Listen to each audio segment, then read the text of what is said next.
தமிழ் வழி ஸ்லோகம் ஒன்று சொல்கிறேன். ஆதிசங்கரர்லேயே கனகதாரா ஸ்தோத்திரம்னு இருக்குது. அது சமஸ்கிருதத்தில் இருக்கும். கவியரசு கண்ணதாசன் இருக்கார் பார்த்தீங்களா, அவர் தமிழ் வடிவம் பண்ணி கொடுத்துருக்காரு. எல்லா பதிப்பகத்துலேயும் தமிழ் மொழியில் இருக்கும். அதில் இருக்கிறது அதிகபட்சம் உங்கள் 20 நிமிஷத்தில் படிச்சிடலாம் அந்த கனகதாரா ஸ்தோத்திரம்.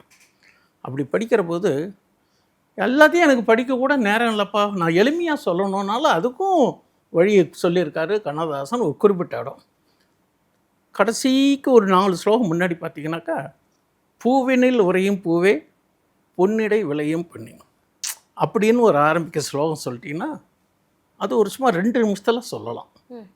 இதை போட்டு மலரை போட்டு ஸ்லோகம் சொல்லிவிட்டு நமஸ்காரம் பண்ணிவிட்டு நீங்கள் பாட்டு உங்கள் வேலையை பாருங்க. இது ஒன்று. இன்னொரு வழி சொல்கிறேன். எல்லோரும் மேக்ஸிமம் குருவாயூர் போயிருப்போம். குருவாயூரில் ஒரு விசேஷம், நிறைய விசேஷங்கள் இருக்குது. அதில் இந்த கௌபீனம்னு சொல்லுவாங்க, சிகப்பு துணி குட்டி கிருஷ்ணாவுக்கு காலம்பரை இது பண்ணிவிட்டு இந்த துணி கொடுப்பாங்க சைடில், அந்த சந்தனம் கொடுக்குற இடத்துல.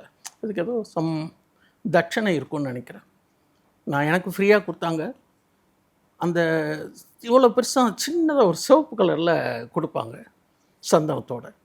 அதை வாங்கி மடித்து பர்ஸில் வச்சுக்கோங்க. இதெல்லாம் எளிய உபாயங்கள், சொல்கிறதுக்கு யாரும் இல்லை. சொன்னாலும் நம்புறதுக்கு கொஞ்சம் யோசனை. எதுலேயுமே நம்பிக்கை வேணும். நம்பிக்கை இருந்தால் எதையுமே சாதிக்கலாம். Nothing is impossible, everything is possible.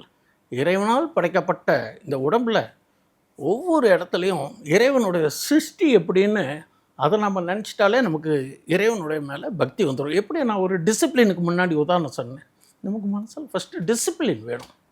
இந்த மாதிரி சில ஸ்லோகங்கள் நமக்கு வழிகாட்டும், நல்ல ஒரு சூழ்நிலையை இம்ப்ரூவ்மெண்ட் பண்ணி தருங்கிறது என்னுடைய அனுபவ ரீதியான கருத்து. நான் நிறையாட்டு சொல்லி நிறைய பேர்த்து பலனும் அடைஞ்சிருக்கிறாங்க. இன்னும் என்ன பார்த்திங்கன்னா, நர்மதா சக்கரம்னு ஒன்று. அது ஒன்றும் பெரிய விஷயம் இல்லை. நர்மதா சக்கரம்னு நம்ம வச்சுட்ட பேர். இந்த முத்து இருக்குது பார்த்தீங்களா, முத்து இந்த சிப்பின்னு சொல்லுவாங்க இல்லையா, கிளிஞ்சல்கள்னு சொல்லுவாங்க. அது எல்லா கிளிஞ்சலும் யூஸ் பண்ணக்கூடாது. அதில் சில சுழி இருக்கும். அது மாதிரி பார்த்து வாங்கணும். எங்கே அது அதிகமாக கிடைக்கும் அப்படின்னு கேட்டேன்னா, ராமேஸ்வரம், காசி, இது மாதிரி புண்ணிய சேத்திர இடத்துல அது கிடைக்கிறதுக்கான வாய்ப்புகள் இருக்குது. அதை வாங்கி சிவப்பு துணியில் முடிஞ்சு அம்பாள்கிட்ட வச்சுட்டும் பிரார்த்தனை பண்ணிக்கலாம்.